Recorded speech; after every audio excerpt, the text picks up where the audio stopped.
el trabajo y los debates de la Convención en materia de género con el Observatorio Constitucional de Género del Centro de Derechos Humanos de la Universidad de Chile. De todos los tiempos. Ciruelo, ojo de culebra.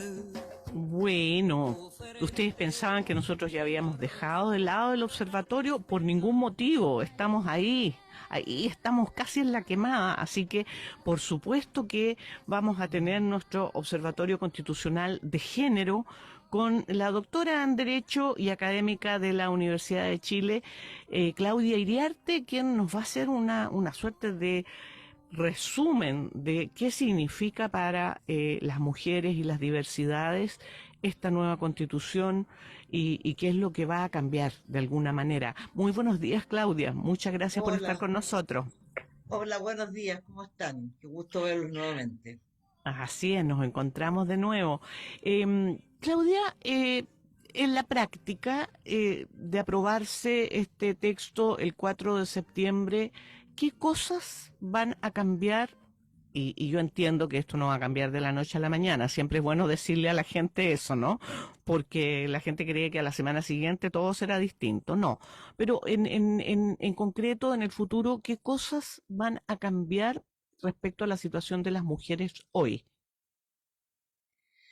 Bueno, lo más fundamental en materia de género es que esta constitución, ¿ya?, se establece la idea central, el principio fundamental es la idea de una democracia paritaria, ¿ya? Yo diría que ese es un elemento fundamental que establece este texto constitucional porque em, es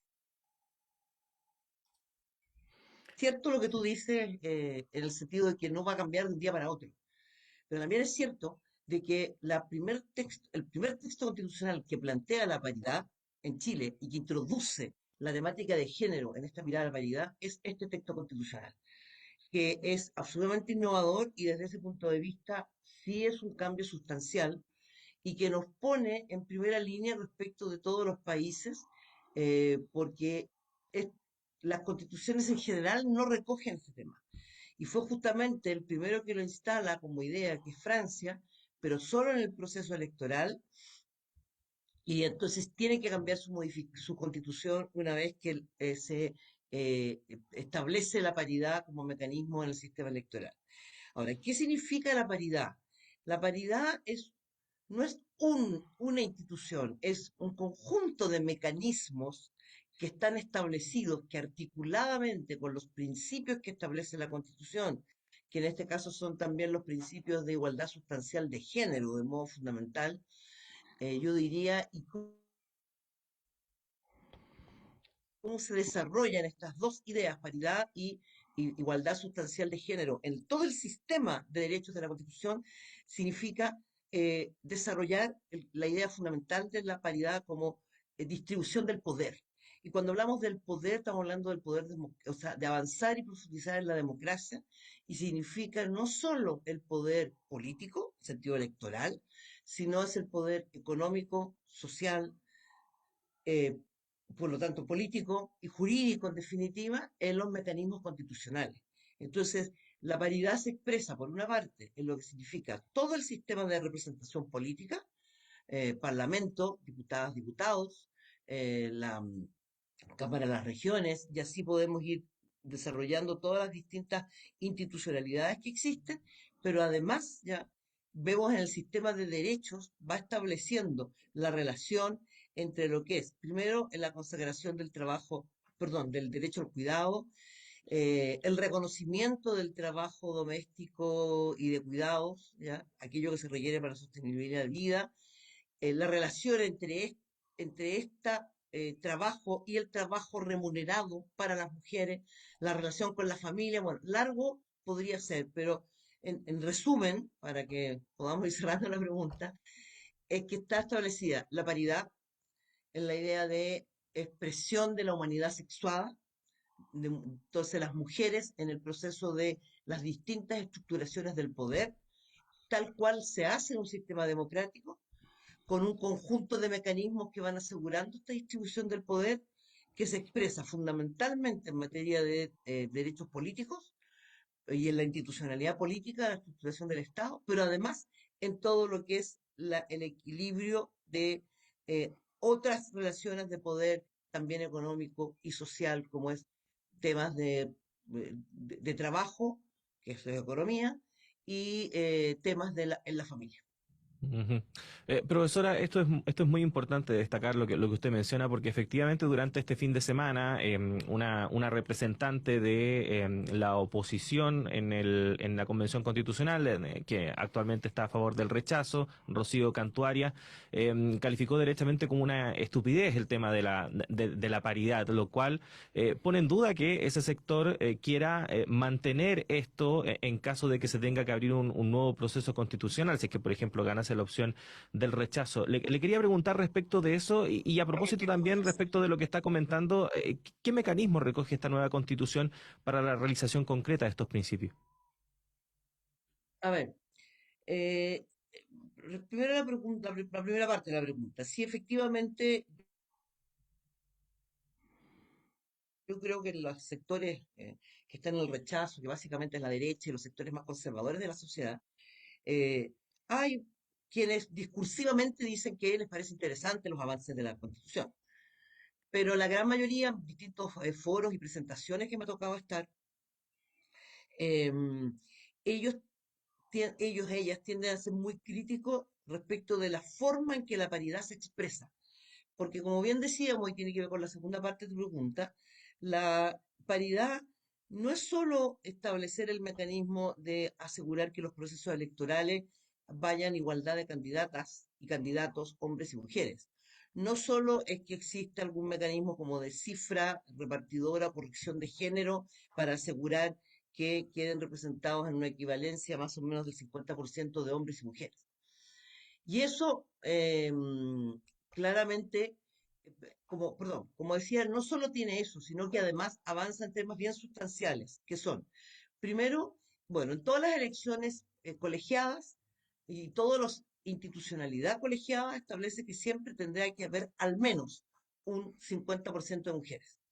Y ese al menos significa, para evitar lo que ocurrió en la propia convención constituyente, donde fueron elegidas em, muchas mujeres, de las cuales tuvieron que ser bajadas al aplicar las cifras de justamente la equivalencia de la paridad, porque como la ley hablaba solo de igualdad, 50-50, y no hablaba de al menos, como habla hoy día, entonces con lo cual las mujeres que salieron sobre representadas, por así decirlo, en la igualdad matemática, quedaron fuera finalmente, ¿no? Se aplicó cifra de corrección de género respecto de ellas.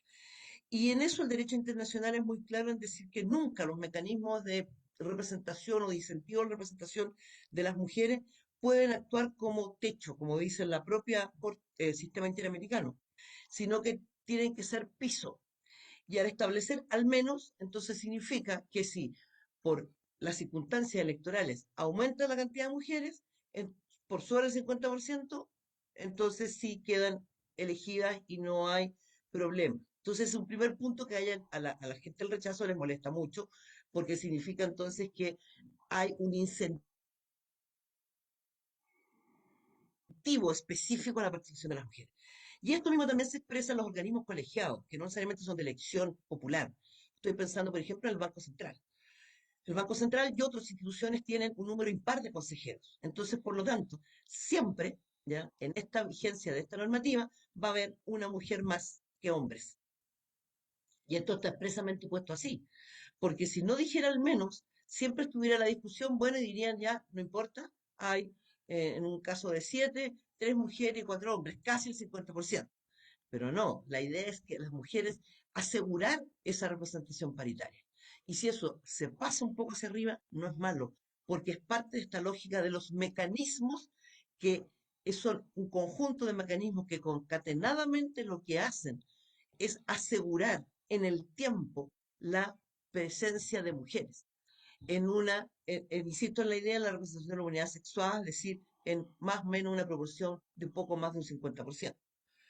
Entonces, en una primera etapa, claro, tiende a incentivar y asegurar que las mujeres estén.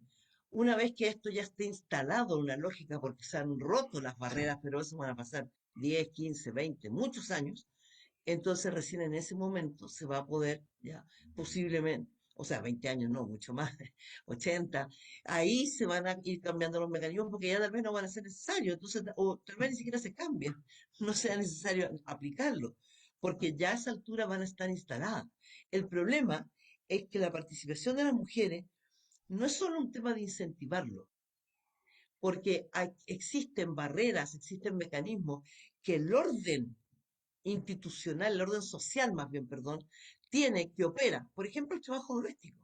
El trabajo doméstico no remunerado, mientras no se supere esta asignación social de que las mujeres somos responsables del trabajo doméstico, y eso te limita obviamente a participar incluso en el mercado de trabajo asalariado, en actividades políticas, en actividades, por ejemplo, ser profesional de alto nivel de modo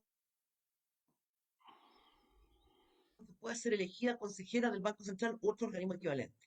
¿Ya? O ser integrante del Tribunal Constitucional. Para eso tienes que tener una muy buena carrera. Y eso significa poder trabajar en condiciones donde no exista, donde puedas capacitarte, ascender. Entonces, todos los mecanismos de frenos que existen respecto a las mujeres operan.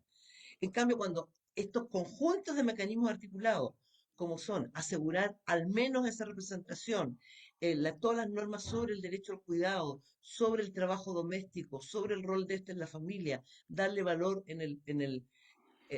perdón, en las cuentas nacionales o como valor de creación de riqueza, la relación entre trabajo remunerado y trabajo del cuidado, la relación entre trabajo del cuidado y seguridad social, todo eso en su conjunto va entregando herramientas que permitan superar estos mecanismos que están en el orden social, que actúan como freno. Ahora, el más, si ustedes quieren, evidente es la idea de la paridad y la especificidad, a tu pregunta más particular, son básicamente los sistemas electorales, que hoy día las listas tienen que estar representadas obviamente en una realidad de paridad. La electividad tiene que ser de al menos el 50%, entonces si salen más del 50% mujeres, no hay problema, pero si no, se aplica cifra correctora y todos los consejos, todos, de toda la institucionalidad que crea la Constitución, donde tiene organismos colegiados, tienen que ser paritarios, al menos con el 50%, y entonces los impares son más mujeres que hombres, y todos los mecanismos de las empresas, ¿ya? Que transen, que tengan cierta importancia económica y generalmente vinculados a los que transan sus acciones en la bolsa, los gobiernos corporativos tienen que tender hacia la paridad, de modo que aquí también se avance sustancialmente. Por allí son fundamentalmente, y en las elecciones unipersonales, obviamente ahí no puede haber paridad, entonces lo que se establece es un mandato a todo el sistema electoral, de modo que se incentive la participación de mujeres en una proporcionalidad de al menos el 50% como candidatas. Bueno, y eso por lo menos te empareja la posibilidad de elección. Profesora, justamente pensando en que esto no es inmediato, hablábamos de 20, 30, 40 y 80 también años para que a lo mejor no sea necesario siquiera plantearse estos temas. Sin embargo, hay normas transitorias y ¿cuál es el itinerario que plantean esas normas transitorias para poder ir aplicando esta nueva constitución? En materia de género, por supuesto. A ver, en materia de género, sí. A ver, hay distintas. La transitoriedad está vinculada de la constitución, como en general son todos estos procesos constituyentes. La etapa transitoriedad significa los cambios de órganos institucionales que empiezan a operar y que son distintos, ¿ya? En nuestro caso es, bueno, la configuración de todo el sistema de justicia, que si bien no cambia en lo sustancial respecto de los tribunales hoy día existentes, pero sí cambia en los mecanismos de administración y funcionamiento, a través de la creación de un nuevo órgano que es el encargado de velar por toda la integración de los nuevos jueces, de la capacitación de los nuevos jueces, de la formación de los nuevos y nuevas juezas y jueces, estar a cargo de toda la administración financiera del sistema judicial y lo que es más importante, de la corrección administrativa y funcionaria del Poder Judicial, ¿ya? Entonces ellos son los que están a cargo de la mirada. Bueno, instituciones como esas que también tiene un órgano colegiado, entre paréntesis, también tiene que ser paritario. Instituciones como esas, se establece un plazo, primero para que se dicte la ley, que va a ser viable, porque una cosa es la Constitución que establece las normas gruesas y otra cosa es lo que internamente el texto, em, perdón, y otra cosa es lo que internamente se avance ya de, con un texto legal que es el que hace viable la norma constitucional. ¿Ya? Lo había explicado medio mal. Esa es la idea. O sea, tenemos la norma de la Constitución y hay una norma legal y después incluso podría necesitarse un reglamento, es decir, una labor en lo que el mandato para el Ejecutivo de su posibilidad de potestad reglamentaria. Entonces, hay un plazo que es de poquito menos de 3 años, donde se va desarrollando esta institucionalidad en los rangos normativos, ¿ya? Legales y posteriormente reglamentarios, para después desarrollar ya institucionalidad. Ahora, como decía, básicamente es todo el sistema de estructuración del Estado, entonces es todo lo que se refiere a los nuevos órganos, entonces van a ser las leyes y los reglamentos, y ahí vendrá todo el sistema de integración, por ejemplo, bueno, de creación del sistema de justicia, de integración de la nueva y también de creación, porque no existe, no es la misma Cámara de hoy día, de la Cámara de Diputadas y Diputados, la integración de la Cámara de Representación de las Regiones, ¿ya? Eso sí, son mecanismos que se van a desarrollar en este periodo y que necesariamente se desarrolla en este periodo y obviamente lo que acompaña sobre todo la elección de algunos mecanismos es la ley electoral. Y habrá que buscar, existen eso, las estudiosas ya lo tienen trabajando, cuáles los mecanismos electorales de los múltiples que existen, que es más favorable o permite desarrollar de mejor forma la lógica de la paridad y la igualdad sustancial. O sea, aquí vamos viendo cómo todo se va articulando nuevamente en esta idea de los mecanismos que yo decía antes, incluso no solo a rango constitucional, sino también a legal.